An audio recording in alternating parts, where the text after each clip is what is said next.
Going into week 8, we have 100 Thieves sitting at 8 and 6, tied for 4th place with Team Liquid. Week 8 is probably the easiest week this split for 100 Thieves, as they are against the last place teams, Golden Guardians and Optic Gaming.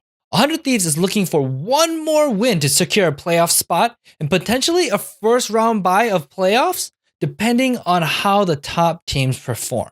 Starting the first match, nothing crazy happens in picks and ban. 100 Thieves secures a strong team fighting comp with a scary lane duo of Rakan and Xayah, and Meteos gets his beloved Zac. Someday is put on the tank and objective killer Cho'Gath, and Ryu rounds out the team with tons of damage with Cassiopeia. Golden Guardians has a good skirmishing and teamfight composition as well, with strong engage, frontline, and mobility. The game starts quiet as both junglers start at opposite sides of the map. Contracts heads to 100 Thieves jungle but is spotted out, so Meteos goes into Golden Guardians jungle to take their Krugs.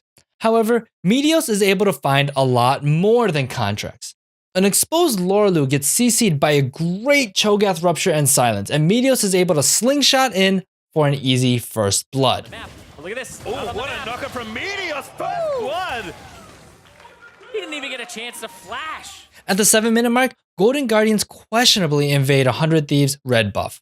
With Cassiopeia's miasma to keep people from escaping, and Zac and Rakan's ability to engage over walls, 100 Thieves finds an easy fight. Either, so first of the player, Golden Guardian's gonna try and force down this red. Meteos starting it back up, he goes in, the red buff goes over to GG's.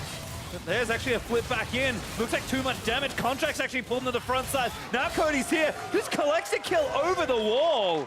The next piece of action we see at the 10-minute mark. Golden Guardians plays confidently with strong vision control on the bot side, but forget how strong the love duo is in the bot lane. Afro immediately punishes Deathly's positioning with an engage onto their bot lane for an easy kill for Cody's son. Gets two with the knock up, the damage already landing onto Deathly. Cody is going to keep charging forward. Glacial Fisher dodged, I believe, by Cody as Deathly. 100 Thieves are able to take the first turret from that kill. A few minutes later, 100 Thieves spots Contract starting Rift Herald by himself, so Meteos and the bot lane respond by starting the Water Drake. Once Someday clears his minions from under turret, he leaves lane to go disrupt the Rift Herald, and Ryu pushes his wave to back him up.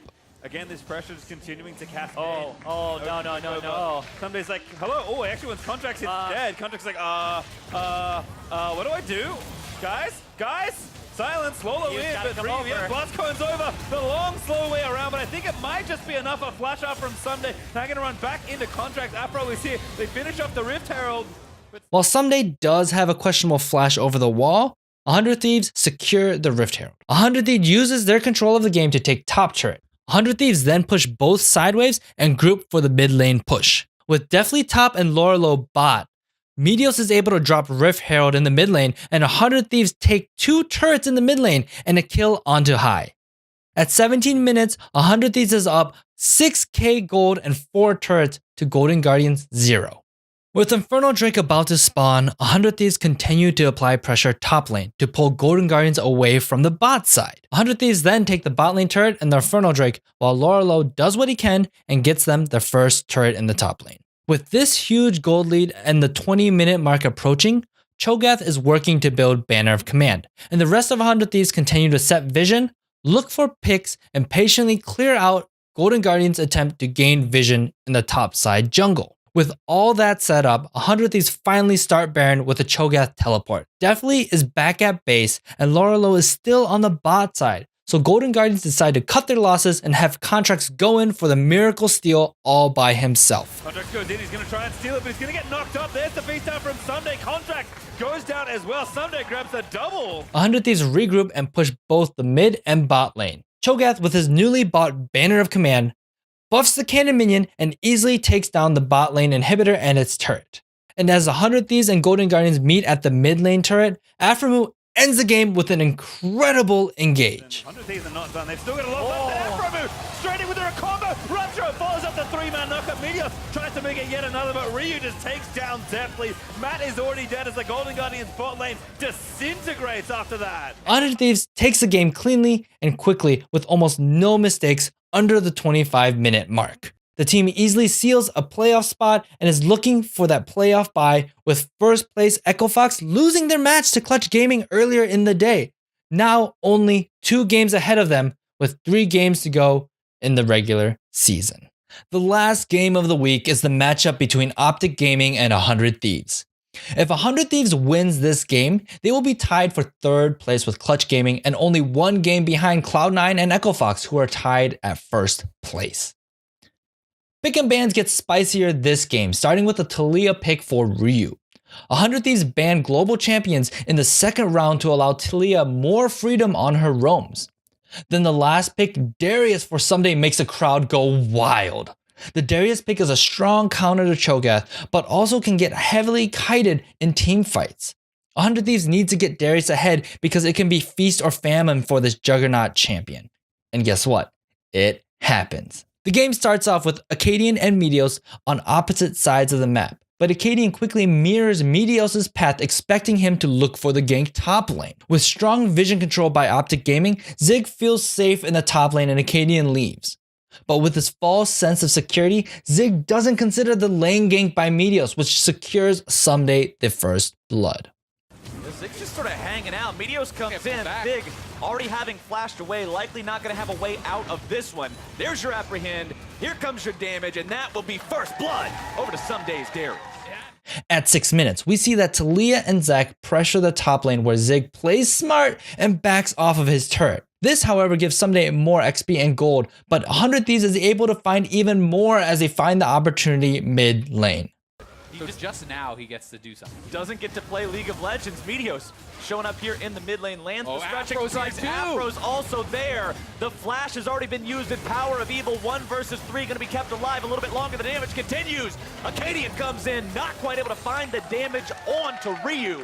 Right after that kill, we find that Someday finds a 1v1 and dunks onto Zig. Rush procced, and now it's just go time. Run him down. 5 stacks up, hits the Q again. There's the dunk, and makes it look easy. With Darius barely surviving the turret dive, Acadian desperately looks for the return kill, but Someday is able to dribble his way out of danger with very little health. Somebody's got to run. Has flash.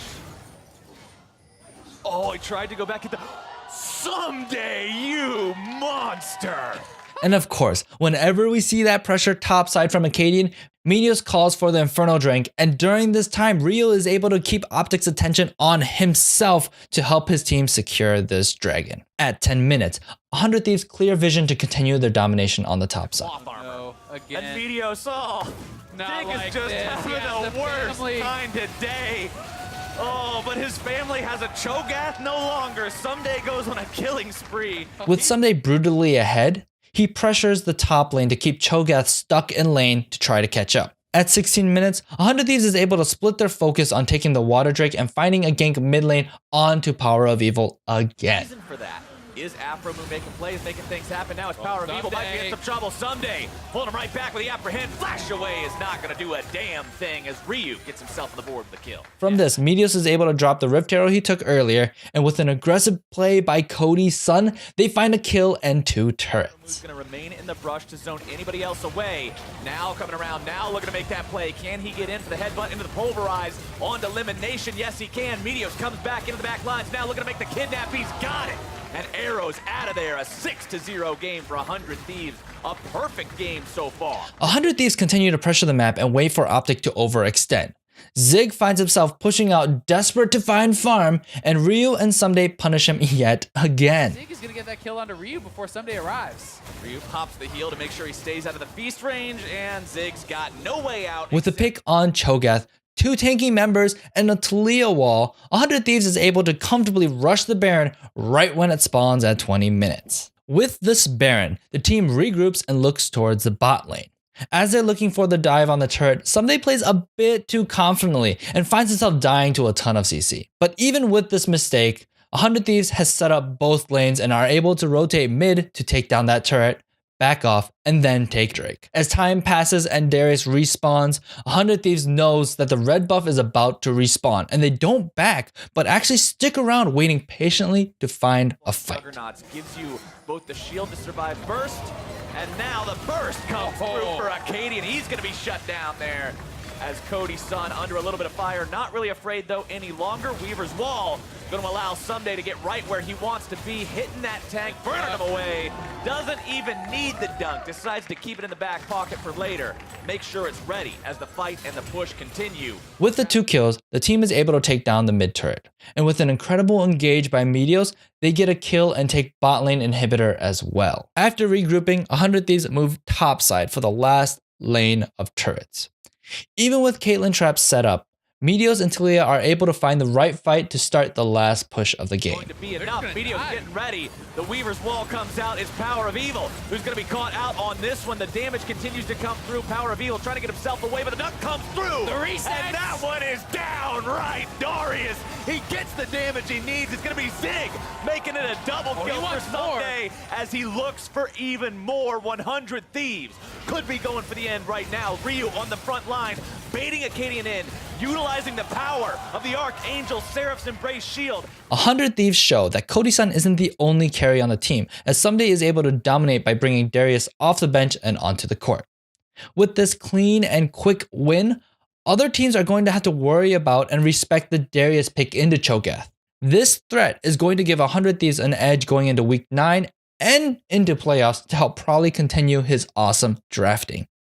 At the end of Week 8, we see 100 Thieves right there for the potential first round bye and looking like a serious threat to any team in the league.